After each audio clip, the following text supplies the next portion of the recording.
Você está ouvindo o Mundo Agro Podcast, o seu podcast semanal sobre o agro, para ouvir onde estiver. Apresentação, professor Rogério Coimbra.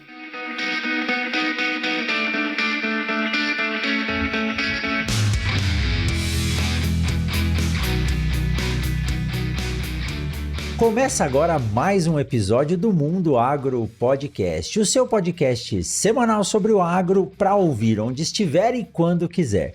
E no episódio de hoje eu trago o Efraim Santana, professor Efraim Santana, um cara muito bacana que eu tive a honra de conhecer esse ano num evento que nós participamos juntos lá em São Paulo, no Expert TS BASF, e lá eu já fiz o convite para ele, fiquei sabendo que ele é ouvinte do Mundo Agro Podcast, ganhou uns adesivos lá do podcast, né, Efraim? E hoje ele está aqui falando diretamente do Tocantins.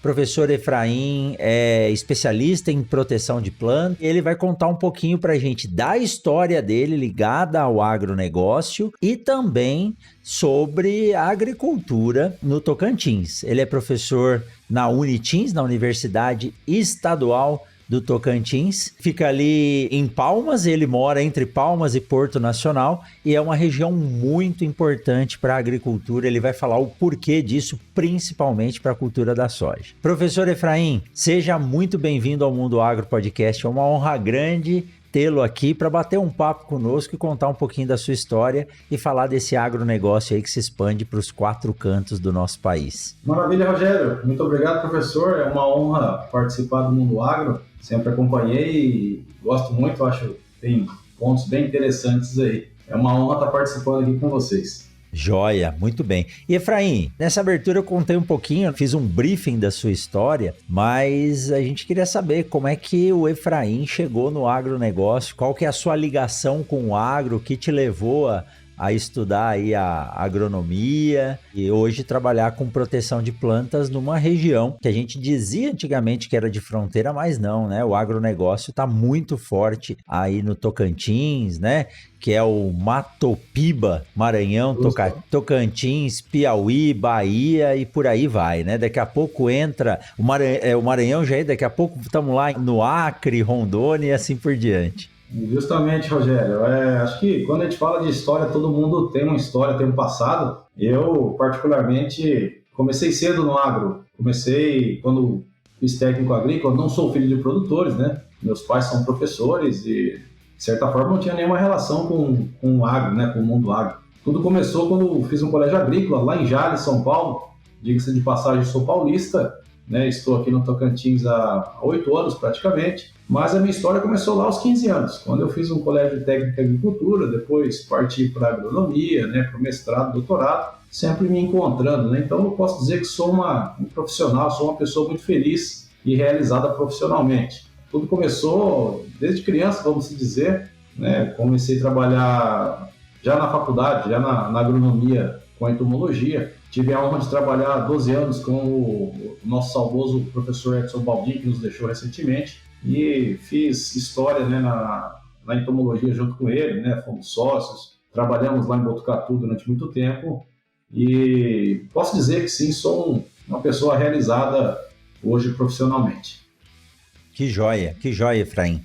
E eu vou te dizer, quando nós temos bons orientadores, né, eu digo que o orientador às vezes ele acaba sendo aí mais do que um orientador, né, um amigo, como você disse. O legado fica, e você como professor, eu como professor, acho que isso é uma alegria muito grande, né? Porque a gente se vai, mas vão ficar aí os nossos alunos que acabaram recebendo um pouquinho, né? Pílulas de vontade de trabalhar com o que a gente gosta e a história vai se seguindo, as profissões, no nosso caso a agricultura, vai melhorando. Mas, Efraim, como você disse, né? Você fez história na entomologia, na proteção de plantas, associado aí à patologia e ao melhoramento, são setores muito importantes para a agricultura. É isso que nos faz produzir mais alimentos do que pessoas no planeta, né? Eu gosto de dizer aqui que nós estamos ganhando de maltos nessa briga, E tenho certeza que vamos continuar em relação a isso. E quando nós estivemos lá na BASF em São Paulo, você fez uma apresentação e eu achei muito legal a forma com que os dois Rafaéis, né, o Belani e o Miléo, organizaram dessa vez o evento, trazendo pessoas de todos os cantos do Brasil, e foi, para mim, fantástico assistir a sua apresentação, contando sobre a agricultura da região aí do Tocantins, as dificuldades, mas principalmente a pujança, né? E a questão de você ter a oportunidade de fazer 2 safras, e tem uma especificidade nisso.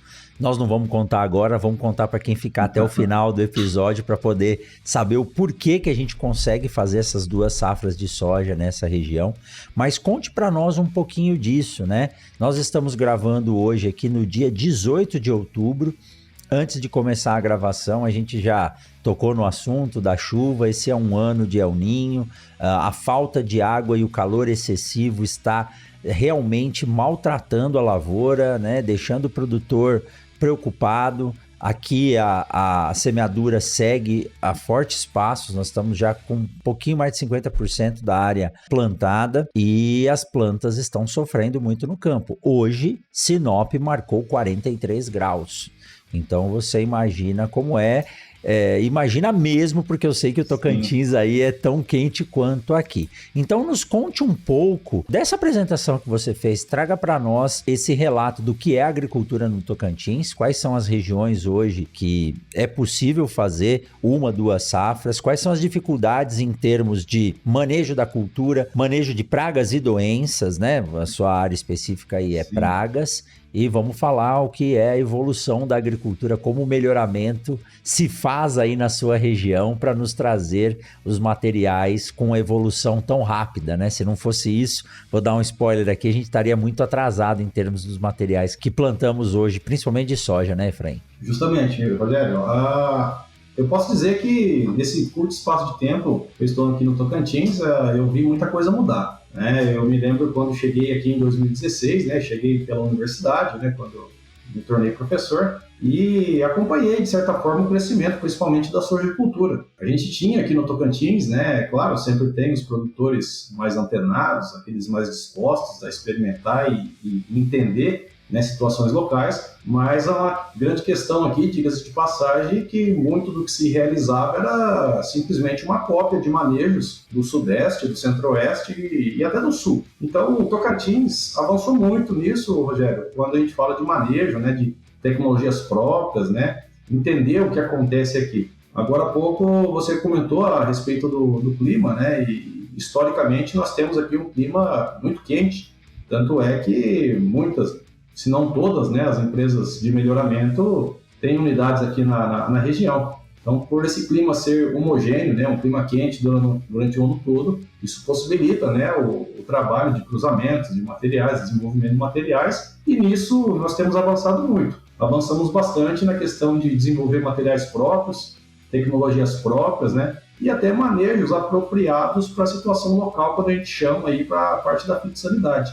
A realidade do Tocantins hoje, como foi colocado, nós temos, acredito que seja a única excepcionalidade no Brasil, que é uma área de produção de várzea, né? Então, na região ocidental, praticamente divisa com Mato Grosso ali, existe uma bacia, né? A bacia hidrográfica do Rio Formoso, Rogério, onde nós temos um desnível mínimo, né? São mais de 40 quilômetros, né? Então, é um platô, praticamente, onde se pratica a sojicultura para a produção de sementes, né, na entre-safra, né, por subirrigação, então não tem aquele problema da ferrugem asiática. Essa planície também possibilita, né, o cultivo de arroz, e hoje o Tocantins se consagrou como o 3º maior produtor de arroz no Brasil, justamente pela possibilidade de cultivo nessas áreas, né, de inundação dos tabuleiros. É claro que isso tudo, essa particularidade também traz problemas próprios, né? Então, problemas associados com pragas, doenças, né? E isso deve ser levado em consideração. Então, assim, de certa forma, posso dizer que eu vi muita coisa nesse curto espaço de tempo. Nesses 8 anos,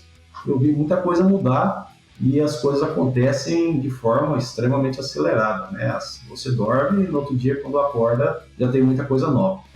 Efraim, essa região, você está falando da região de Formoso do Araguaia e acho que Lagoa da Confusão também, é uma região, como você citou, em que há uma sistematização de uma várzea, né? De uma área alagadiça. Se eu não me engano, são 20 mil hectares, é isso? Rogério, eu não sei em exatidão a quantidade de hectares, mas é um platô, né, que acompanha todo a bacia do Rio Formoso, e eu sei que ela tem aproximadamente 40 quilômetros, com desvio mínimo, se não me engano, de 50 centímetros. Então, imagina, 50 centímetros, Então, houve a possibilidade de fazer a sistematização dessa área e os canais são grandes, eu nunca estive aí, espero que no ano que vem eu consiga participar de algumas rodadas, né, das empresas de melhoramento, não pude ir não por falta de convite, mas por tempo, e são canais grandes que permitem você fazer tanto a irrigação por inundação como irrigação por subsuperfície. Então, quando a gente fala em 2 safras ou plantar a soja no período em que na maioria das regiões nós estamos no vazio sanitário, ele é permitido aí porque não há molhamento da folha, né, Efraim? O molhamento, a irrigação é por baixo, né? É por baixo, é um cultivo regulamentado, né, pela Agência de Defesa, né? Até porque pelos trabalhos feitos, Rogério, se mostra que o risco, né, de desenvolvimento de ferrugem dentro desse período é mínimo. Então, ocorre o bombeamento, né, da água do rio, né? Essa água acaba inundando os canais, essa água vai percolar e é subirrigada. Então não tem um molhamento foliar, o que diminui muito a ocorrência de ferrugem asiática, que é a grande questão, né, do vazio sanitário de soja. Então, se nós pegarmos até dia 20, né, então a colheita é permitida até dia 20 de setembro aqui na região. Então, em agosto aí nós temos soja em pleno enchimento de vagem, né, indo para a senescência, e é uma coisa única. E que tem que ser conhecido, tem que ser difundido. Diga-se de passagem, Rogério, só para questões de números, toda essa semente de soja produzida aqui representa em torno de 8 a 10% de toda a semente de soja do Brasil. É a semente que vai abastecer principalmente os estados aqui do Mato Piba e do próprio Tocantins. Então são sementes novas, né? Acaba de ser colhida, passa pelo processamento, né? Pela peneira, né? Pelos tratamentos e já vai direto para o produtor, não tem armazenamento dessa semente. Essa seria a condição ideal, né? Infelizmente nós não temos como fazer isso em todo o país, mas, e para quem está nos ouvindo falar, mas 10% só, isso não atende nada. É importante lembrar que essa região é uma região muito em destaque para o melhoramento das culturas. Por quê? Porque nós conseguimos fazer 2 safras num ano, né? Então isso acelera a seleção dos materiais, e se nós não tivéssemos essa região, nós estaríamos alguns anos atrasados aí para conseguir lançar novos materiais, né? Mas quando você diz, né, colher a semente até dia 26 de setembro, o início do... 20 de setembro. 20 de setembro é o limite. O vazio sanitário termina dia 15 aqui, então você está plantando aqui e a semente está sendo colhida aí, quer dizer, time zero, né, de armazenamento, é isso que a gente precisa, e muitas vezes falam, poxa, as sementes que vêm da Lagoa da Confusão são esverdeadas, e a gente sabe, a temperatura aí é alta, porque a altitude é baixa, mas mesmo assim a semente esverdeada, o problema dela é o armazenamento, se passou no controle de qualidade e não vai ter armazenamento, pode plantar, então essa é uma região realmente de destaque, é importante saber que isso aí existe e valorizar e preservar essa região para o melhoramento das culturas.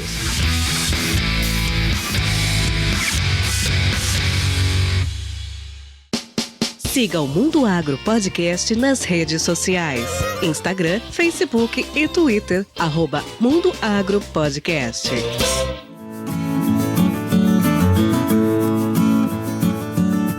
Mas Efraim, contando aí, né, onde você tá e qual é o destaque dessa região, vamos falar para os problemas e para a evolução dos problemas ligados a insetos e plantas. Nós fizemos uma rodada na última semana, que foi a primeira expedição da germinação, um projeto que a gente desenvolveu junto aqui ao projeto de extensão que nós temos, para passar em algumas... Acompanhou aí pelo Instagram, né? e pelo laboratório, pelo GPCIDES, e nós fomos em algumas áreas visitar as propriedades. E uma das conversas que mais foi dita com os produtores é a mudança do perfil de pragas na cultura da soja. Um dos meus alunos bateu numa planta e falou, e a mosca branca? Eu falei, a mosca branca hoje a gente nem se preocupa tanto. Quando eu cheguei no Mato Grosso era um problema sério, né? Diz que você matava a mosca branca na lavoura que estava no carreador, estava só esperando para entrar. E aí a gente vê algumas mudanças no perfil dessas pragas, sugadores, né? Mesmo as lagartas. E nessa região que você tá, isso ocorre dessa forma também? E aí eu faço a pergunta que é a pergunta do advogado diabo, né?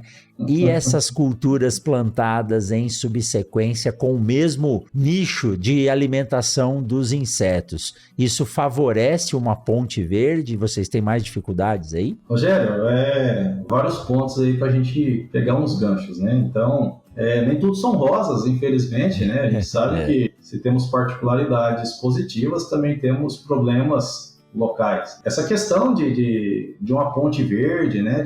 Já é um ponto levantado e bem debatido, né? Se por um lado isso favorece, né, o melhoramento, favorece a oferta de sementes no país, por outro também tem muita gente incomodada, né? Então é um alvo de constantes disputas aí, né? Essa questão de produção na várzea tocantinense. A questão é que a gente sempre é pautado muito pela ciência, né, Rogério? Então, para qualquer informação, a gente deve ser pautado, nós como profissionais, como professores, devemos pautar sempre pela ciência, pelas publicações. E o que eu posso afirmar é que ainda falta muita coisa a ser realizada, né? Tem muito gargalo aí para ser estudado, né, para ser respondido. Sem sombra de dúvidas, né? Isso tem uma influência direta e indireta, né, na questão fitossanitária, não só de pragas, mas também na questão de doenças. Né? Se nós pegarmos o histórico dessas áreas alagadas, né, tem um histórico de alta umidade durante o ano todo, né, muita matéria orgânica, isso já cria um patossistema aí favorável, né, principalmente para o coletório.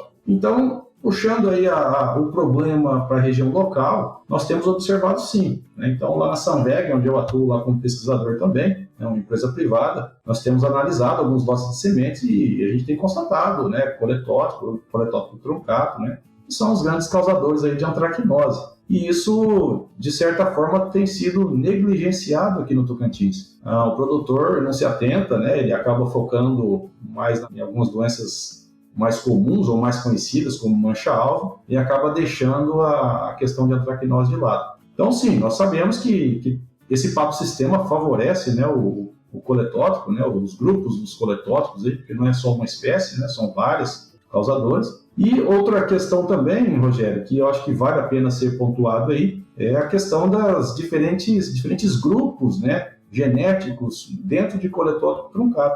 Então tem sido observado e falta muito trabalho ainda, né? Falta muita investigação, mas o que se percebe é que existem diferentes grupos geneticamente distintos que não se cruzam, né? Então, de alguma forma, esse fungo chegou à lavoura, chegou à fazenda, né? Não sei como, se foi semente, né, implemento, mas de alguma forma ele chegou lá.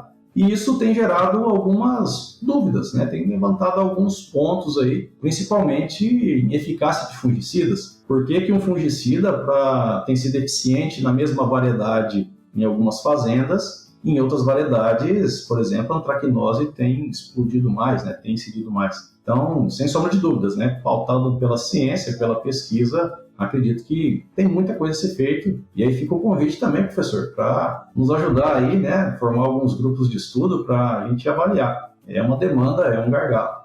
Isso falando em doença, né? Com certeza. E é importante você tocar nesse assunto, Efraim, porque quando a gente fala em explorar uma área, muitas vezes se diz, não, os manejos são esses e as moléculas são as mesmas. Agora, quando você diz que é muito empírico ainda o conhecimento e há uma demanda por pesquisa, eu levanto o alerta, né, de que as agências estaduais, as agências federais, os institutos de pesquisa têm sim que atuar. Vale ressaltar a importância do investimento, tanto na parte de educação para formar profissionais capacitados a entender o que são esses patógenos, essas pragas, e também para que tenham profissionais aptos a atuar no mercado. Aqui na região médio-norte do Mato Grosso, tem uma faixa em que a antracnose ela é endêmica ali. Então, o manejo no tratamento de sementes, ele tem que ser específico e efetivo, senão você já começa perdendo metade das plântulas na emergência, né? Então, muito bem lembrado. E, vamos conversar sim. A gente já tinha falado sobre isso, sobre montar esses grupos aí multidisciplinares para poder explorar melhor essas condições e trazer soluções boas para o produtor, né? Legal. Vamos sim, Rogério. Então, sim, são muitos desafios, né? Isso falando na questão de antracnose, mas nós temos muitas outras particularidades, né? Então, acredito que o Tocantins, né, para os colegas ouvintes aí, é um mercado a ser explorado, tá, gente? Então, tem vaga, é um mercado em plena expansão. Venham para o Tocantins, né? Venham atuar, porque tem muita coisa a ser feita aqui. A questão de pragas, né, Rogério? Também tem uma grande particularidade. Nas 2 últimas safras, nós tivemos aí, por exemplo, explosões populacionais de crisomelídeos, né, desfolhadores, vaquinhas. Então, tanto a serotoma quanto a diabrótica causou muita perda, tanto desfolha e até ataque, né, daquelas vagens do ponteiro, as últimas vagens a serem enchidas. E, de certa forma, isso está correlacionado com o clima, né? A gente sabe que estima-se que para cada adulto de vaquinha observado na parte aérea, tenham até 10 larvas ali no sistema radicular. Então, é um processo contínuo, né, de multiplicação. A gente sabe também que o clima favorece, né, épocas quentes e secas favorecem, né, esses grupos de desfolhadores, e pelas previsões, né, até pela previsão do INEMET, do Instituto Nacional de Meteorologia, elas não são das mais favoráveis, né? Então, pelo que nós temos acompanhado nas palestras, né, nas previsões meteorológicas, em janeiro, provavelmente, preferia não estar falando isso, mas provavelmente teremos períodos de veranico, o que vai favorecer essas pragas que anteriormente eram consideradas secundárias e hoje já se consagraram aqui problema sério no estado. De certa forma, no Cerrado em geral, né? Efraim, eu quero aproveitar esse gancho, principalmente dessa praga, e fazer 2 perguntas para você. Eu lembro da época de graduação que se falava que o dano por vaquinha, principalmente em culturas como a soja, não era um dano a ser considerado, uma redução. Aí eu não lembro, você pode me atualizar em relação a isso, mas se eu não me engano era um dano de até 20% da folha, não causaria prejuízos, né? Eu não sei se era menos, mas eu lembro do professor dizendo, olha, a vaquinha com o manejo que tem dos inseticidas, o que ela vai causar de desfolha não é problema. Segundo, você não é o primeiro que me fala de aumentos populacionais expressivos dos crisomelídeos. E aí vem a pergunta, isso está ligado a tecnologias do controle de lagartas que fizeram com que o agricultor ou o produtor reduzisse a utilização de inseticidas e isso fez com que pragas que não fossem alvo para esses inseticidas ou das biotecnologias que controlam lagarta fizessem a população delas aumentar? Rogério, acredito que tem uma relação direta, sim, como disse, né? Antes da gente falar de um nível de dano, né, ou de um nível populacional capaz de reduzir uma produtividade ou gerar um dano econômico, nós temos que considerar também uma resistência, né, a resistência genotípica, né? Cada material vai se comportar de uma forma e cada material vai apresentar uma resistência, uma tolerância, né, um grau de tolerância diferente. Então, primeiramente, né, sabendo que tem se tornado uma praga constante, né, uma praga presente, constante, nós precisaríamos primeiramente fazer aquele trabalho, né, o dever de casa, né, trabalhar com os materiais, ver quais são os mais resistentes, os mais precisos, até para poder indicar, né. Diga-se de passagem, não sou consultor, tá, Rogério? Eu trabalho, me restringo na pesquisa, não trabalho com consultoria, mas eu vejo que é uma possibilidade, né, iniciar uma sugestão, iniciar um manejo, sugerindo materiais, né, mais promissores, não só na produtividade, né, em questão de ciclo, mas também na tolerância a pragas. E aí a gente pode abrir para diversas outras pragas, diversas outras espécies. Em questão do aumento, né, em decorrência da diminuição das aplicações para manejo de lagartas, né, por causa das tecnologias BTs, também certamente tem uma ação direta. Vaquinha,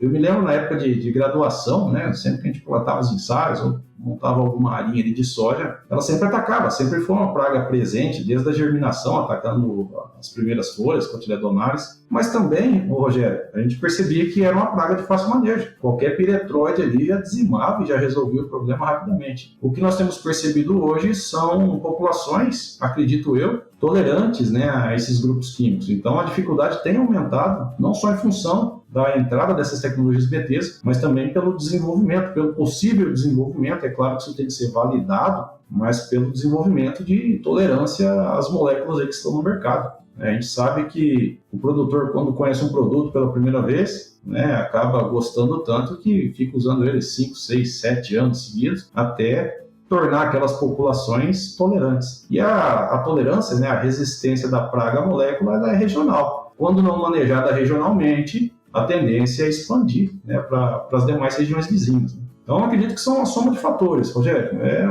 Não dá para a gente focar num problema só. A gente tem que olhar de uma forma mais holística, né, olhar o problema como um todo e ver onde é que dá para atuar, para bater esse manejo. E aí fica o recado aqui de fazer a rotação, né, das moléculas para não causar essa resistência. A gente está dizendo em dar a oportunidade da variabilidade genética ocorrer entre as pragas para que as moléculas continuem ativas aí por mais tempo, né? Esse é o recado que a gente tem que passar. Além dessa, Efraim, o que mais que você tem aí para nos trazer? Nossa, Rogério, eu acho que a gente conversaria uma noite aqui, encheria uma mão, né, de problemas. Vamos às principais, então, né? Bom, a expectativa, né? Acredito, falando aqui com o professor Efraim, acredito que nós teremos surtos de mosca branca em janeiro, em virtude aí dos veranicos, né, que se projetam, né, que estão previstos. A gente sabe que somos extremamente favoráveis à mosca branca. E aí, quando a gente fala de mosca branca, nós temos um grande problema associado a essa espécie, né, a Bemisia tabaci. Recentemente não, né, há umas 5, 6 safras aí, a gente já tem constatado novas raças, né? Então, a raça Q, que entrou recentemente no Brasil, né? A mosca branca do Mediterrâneo, e historicamente ela já chegou aqui com resistência a neonicotinoides. Então, a gente tem observado que as moléculas não estão apresentando eficácia, seja no biótipo B, ou seja nessa nova raça, né? Na raça Q. Então, além do surto esperado, tem essa questão, né, da dificuldade de manejo, que provavelmente vai pegar todo mundo de surpresa. E temos também uma questão, quando a gente fala de pragas, Rogério, não é um inseto, né? É um miriápoda. Nós temos uma característica particular aqui no estado. Então, existe um miriápoda chamado Scutigera, né, imaculata, é um sínfilo, né, hábito no solo ali, que tem causado grandes problemas, principalmente no milho, né. A gente acredita que estamos fazendo os primeiros trabalhos, né, os trabalhos prévios, para entender o comportamento e o porquê que ele explode a população lá no milho safrinha, né, e um gancho aí, né, Rogério, com esse atraso nas chuvas, não sei nem se teremos milho safrinha esse ano aqui, mas é uma praga que vem causando dor de cabeça também. Essa praga em particular, né, há 2 safras atrás a gente já ouvia relatos no sul do Pará, e agora temos acompanhado algumas áreas aqui na região norte e centro do Tocantins, principalmente áreas de cascalho, né, de plentita, que tem incidido mais essa praga, e principalmente no milho safrinho. Então, assim, não é uma praga ainda distribuída, mas a gente percebe que ela está descendo, ela está causando dor de cabeça, está causando prejuízo, e para piorar a questão, ou para melhorar, né, para abrir brechas para a pesquisa, não temos ainda produtos, né, indicados, né, ou oficialmente para o manejo dessa praga, né? Então fica aí também uma possibilidade no tratamento de semente, atuar no tratamento de semente para proteger a plântula ali na fase mais suscetível, né, na fase de desenvolvimento. Só repete pra gente aí qual que é o nome, qual que é a espécie, e eu lembro na sua apresentação, ele parece como se fosse uma pequena lacraia, e é visto, né, a olho nu, né, e eu lembro que até um pesquisador comentou lá, olha, tinha gente falando que tava vendo nematóide no solo, não era um nematóide, não dava pra ver, né, é essa praga, né, é sínfilo, você disse? É um sínfilo, né, ele é um primo da lacraia, né. É um primo da lacraia. É um parente próximo ali, né, da lacraia. É um inseto pequeno, tá, Rogério? Em torno de meio a 1 centímetro, bem esbranquiçado. e ele é observado andando no cascalho. Então, não foi constatado ainda pelo menos desconheço, né, não chegou até a gente, a ocorrência em áreas mais arenosas. Ele é especificamente em áreas de cascalho, onde tem muito cascalho. E é uma característica aqui de algumas áreas, né? O nome da espécie é Scutigera imaculata. Como nós falamos, a gente acredita que ele vai se espalhar por regiões onde se cultiva em cascalho. E você falou que ele foi mais expressivo no milho e ele ataca as raízes, é isso ou não? Isso, ataca o sistema radicular, é uma praga subterrânea. Já tem relatos, né? Não é novidade, Rogério. Já tem relatos aí desde a década de 30 de atacando diversas culturas, mas nunca como está sendo observado. Então, a ideia inicial é entender o comportamento e o porquê que ele ocorre mais na safrinha. Nós estamos monitorando ele já há 2 meses, né? Antes mesmo de começar a safra, já determinamos ponto de alta incidência e chegando lá, semanalmente, a gente não tem observado a ocorrência. Então, o que nós acreditamos? Nós acreditamos que a soja seja um hospedeiro, apesar de não manifestar sintomas como observados no milho, né, as perdas no milho, mas aquele microclima, né, aquele dossel formado ali, as folhas da senescência acabam possibilitando um estímulo, né, essa matéria orgânica, para ele se alimentar, e lá no milho safrinha já está com a população capaz de causar danos expressivos. É interessante que ele se expressa mais no cascalho, né? A gente talvez por ter mais espaços para que ele possa se abrigar. E na planta, quais são os sintomas? No cascalho, a gente acredita que seja essa questão mesmo, Rogério. A maior facilidade, né? Aqueles espaços ali entre as pedrinhas, né? A clintita, possibilita um melhor deslocamento. Os sintomas são sintomas em reboleira, né? Não é em área total, né? Onde a gente percebe plantas dominadas. Então, você vê uma planta que atrasa o desenvolvimento, com o passar do tempo se tornam amareladas e, por estar com o sistema radicular limitado, né, consumido, ela perde aquela resistência física, então ela se destaca facilmente. Você puxa a planta de milho e ela se destaca facilmente do solo. Então, essa é a característica principal. Então, talvez por isso as reboleiras, agora, né, para a parte técnica, ela possa se assemelhar a sintomas de plantas com altos índices de nematóides, né, que ocorrem reboleiras, deprime a planta, torna ela raquítica e muitas vezes com essas cloroses.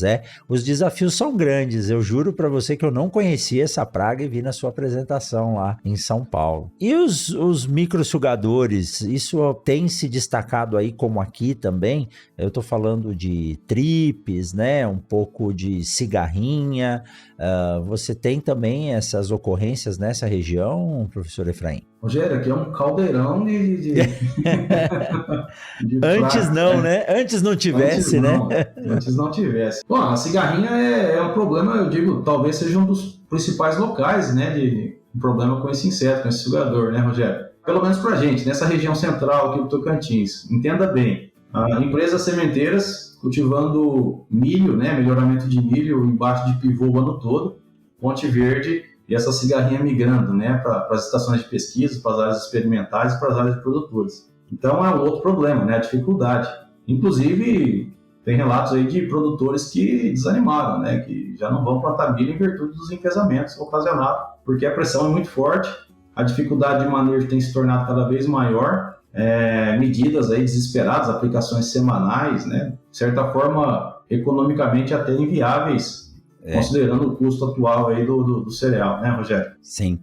E, Efraim, é interessante a gente falar isso, e no começo eu falei, né, da variação do perfil de ataque dessas pragas. Você trouxe aí uma novidade, né, que esse sínfilo que eu realmente não conhecia, não tinha ouvido falar. E quando a gente fala em manejo de resistência, eu sempre gosto de lembrar o produtor da importância de ter mais do que um material plantado, seja do milho, seja da soja, seja do feijão. E isso vem lá da cana. Como a cana é uma cultura oriunda de uma clonagem, né? Ou seja, a gente usa material vegetativo, é norma que você não plante mais do que 20% da área com o mesmo material, porque não existe manejo curativo na cultura da cana. Na cana, ou você previne ou você já perdeu. E a gente ainda tem muito dos produtores conhecerem um material, seja, como você disse, né? Conhecer um produto, um defensivo ou um material, uma cultivar e focar nela. dela. Então, quando eu digo que aqui na região da 163 a gente tem entre 160 e 180 cultivares de soja disponíveis ao produtor, mas que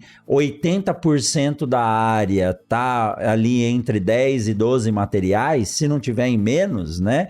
Então, isso é um problema sério, porque a gente sabe, o inseto ele tem preferência por alguns tipos de materiais. Ah, mas é tudo soja? Mas um tem mais pilosidade, outro tem menos, um tem um pouco mais de lignina, outro tem menos. Então, se você coloca 70%, 80% da sua área com uma mesma cultivar, há a chance de ocorrer um problema e você não conseguir manejar. Ah, não, mas eu estou comprando avião, estou comprando um pulverizador autopropelido, estou comprando 2. O ideal é que você não tenha esse problema. Então a gente precisa escalonar plantio, precisa rotacionar a cultura e também ter uma maior diversidade de materiais na área para não dar a sorte pro azar, né, Efraim? Eu acredito nisso também, né, piamente nas suas palavras aí, Rogério. Acredito que o produtor ainda está muito desinformado, né? Aqui no Tocantins, a realidade é muito sojicultor que era pecuarista, Rogério. Então, desanimou de gado, transformou a área de pastagem ou arrendou essa área, né? E está se aventurando na agricultura. Quando a gente fala de resistência, a gente sabe que tem vários comportamentos, fatores físicos, químicos, morfológicos relacionados à preferência hospedeira, mas muitas vezes isso não chega, né, de forma aplicável lá para o produtor. Então, sem dúvida, essa alternância, né, de genótipos, de variedades, não está lá na ponta relacionada com pragas, doenças, e sim com o operacional, né? Plantar um material mais precoce, outro mais tardio para conseguir, né, fazer o operacional, principalmente colheita, né? Então, é uma outra possibilidade. São trabalhos relativamente simples e rápidos, Rogério, de serem executados, né? As universidades estão de portas abertas, né, para trabalhar isso na forma de TCC, mestrado, né, tese, doutorado, e acredito que falta, né, esse link, né, lá da ponta com a pesquisa, com a universidade, e de certa forma a solução está aí, né? Tá a faca e o queijo na mão, basta a gente cortar e mastigar. Por isso que eu também gosto de sempre recomendar que o produtor tenha uma área de teste dentro da propriedade, né? E receba aí um bag de cada material para plantar. Não precisa plantar um saquinho só, né? Parar a semeadora, enche lá com um bag. E as empresas fazem isso, tanto os obtentores quanto os multiplicadores. E aí, puxando um pouco para minha área, lógico, né? Um bom tratamento de sementes já ajuda muito nesse processo, porque aí você tem plantas bem formadas, plântulas bem formadas, dando origem a plantas com mais capacidade produtiva e mais homogêneas, né? Efraim, e quando você fala que a gente tem que trazer mais a universidade para o campo e o campo para a universidade, isso vale reforçar, né? Os estudantes estão aí, tem muita coisa que a universidade pode fazer e, como você acabou de dizer, a gente acha que já tem experiência e que o que a gente conhece é aplicável em todas as regiões do Brasil. O Brasil é uma colcha de retalhos quando se fala de agricultura. Então, de uma fazenda para outra, a distância de um carreador pode fazer diferença. Então, a gente tem que pesquisar cada vez de forma mais precisa. Aí vem fala, agricultura de precisão não precisa de equipamento, de GPS ou de nada. Basta você diminuir o seu quadrante de avaliação dentro da propriedade, você já está fazendo uma agricultura de precisão, né? Justamente, né, Rogério? A gente tem acompanhado isso aí na questão da fertilidade, né? Os mapeamentos, a aplicação taxa multivariável, e falta aí talvez estender isso para a fitossanidade, né? Exato. Dar um tratamento específico, diferenciado para cada talhão da lavoura, né? Cada tipo de solo, né? Anteriormente aí nós comentamos, né? Solos de cascalho tem particularidades, né? Quando comparado a outros tipos. Então é isso, é tratar de forma especial cada pedacinho ali na fazenda, da né? propriedade. Saber o que pode afetar e como solucionar aquilo, como evitar. Evitando se tem menores gastos. Com certeza, com certeza.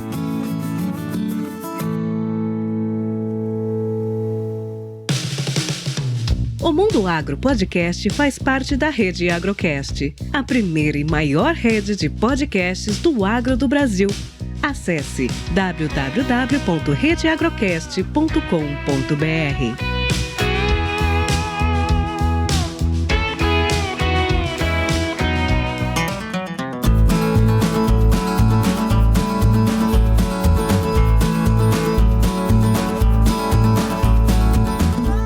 isso aí, grande professor Efraim, diretamente do Tocantins, trazendo aí um pouco das informações. A gente acha que lá é mais fácil do que cá e a gente vê que não é, né? Quando você fala que aqui é um verdadeiro caldeirão, então todos os lugares têm as suas peculiaridades e os desafios a serem enfrentados. Ainda bem que os produtores são resilientes, e quando você diz também que os pecuaristas estão vindo para a agricultura, isso é uma boa informação, porque o pecuarista, ele quer aprender e começar direito, então isso ajuda a agricultura a crescer cada vez mais, e o importante é que ele não abandone o boi não, né? Que ele plante lá a soja, o milho junto com a braquiária e faça 3 aí a 4 safras por ano. Muito legal, Efraim, muito bom bater um papo com você, esse é o primeiro de outros papos que nós temos para fazer aí pela frente. Fica o convite para quando você vier ao Mato Grosso visitar aqui a UFMT em Sinop, se possível, o ano que vem também vamos marcar de passar por aí, né, e conhecer essa região aí próxima a Palmas e quem sabe irmos juntos para Formoso, Lagoa da Confusão. E vou deixar aqui na descrição do podcast o seu Instagram, o seu contato para quem estiver indo aí para a região ou quiser desenvolver alguma pesquisa que possa entrar em contato com você. Muito obrigado, viu, Efraim? Super bate-papo. Rogério, é uma satisfação imensa participar do Mundo Agro, né? Poder apresentar um pouquinho da nossa realidade aqui. Prazer conhecê-lo, né? Nos conhecendo esse ano e espero reencontrá-lo em breve aí nos eventos. Quando tiver oportunidade, eu vou retornar ao Mato Grosso sim, tá? E aparecendo aqui pelo Tocantins, deixe-nos saber, né? Vai ser um prazer visitar essas áreas contigo, né? Mostrar um pouquinho da nossa agricultura, né? Tão dinâmica e tão diferenciada aí em alguns pontos, tá? Mais uma vez, Rogério, muito obrigado mesmo. É uma satisfação imensa participar aí do Mundo Agro. Espero poder ter colaborado com vocês e fico à disposição aqui, tanto na Sanveg Pesquisa quanto na Omniteams. As portas estão sempre abertas. Com certeza colaborou e vai vir aqui para falar mais coisas. O que eu desejo a você, Efraim, é uma boa safra. Mande um abraço para os agricultores aí da região. Esse ano é um ano difícil, nós vamos ter que lidar com essas variações ambientais, mas também é um ano de muito aprendizado, na dificuldade que a gente aprende e evolui. Então, vamos aproveitar para ver esse espaço amostral aí e evoluir com essa agricultura. Efraim, um forte abraço, obrigado por esse super bate-papo e a gente se encontra na próxima. E você que ficou com a gente até agora, saiba que na semana que vem tem mais um episódio do Mundo Agro Podcast. Efraim, forte abraço, boa safra e até mais. Tchau, tchau. Um grande abraço, Rogério.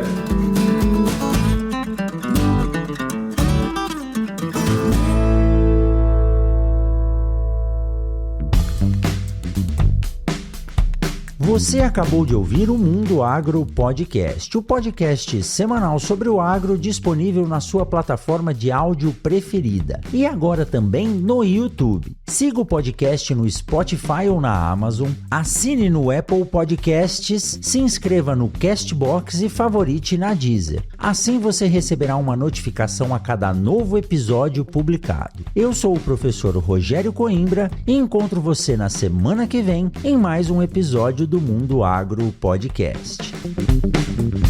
Você ouviu o Mundo Agro Podcast.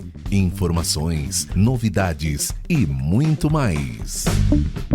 Esse episódio do Mundo Agro Podcast foi um oferecimento da Momesso. Momesso, excelência no tratamento de sementes do on-farm ao industrial.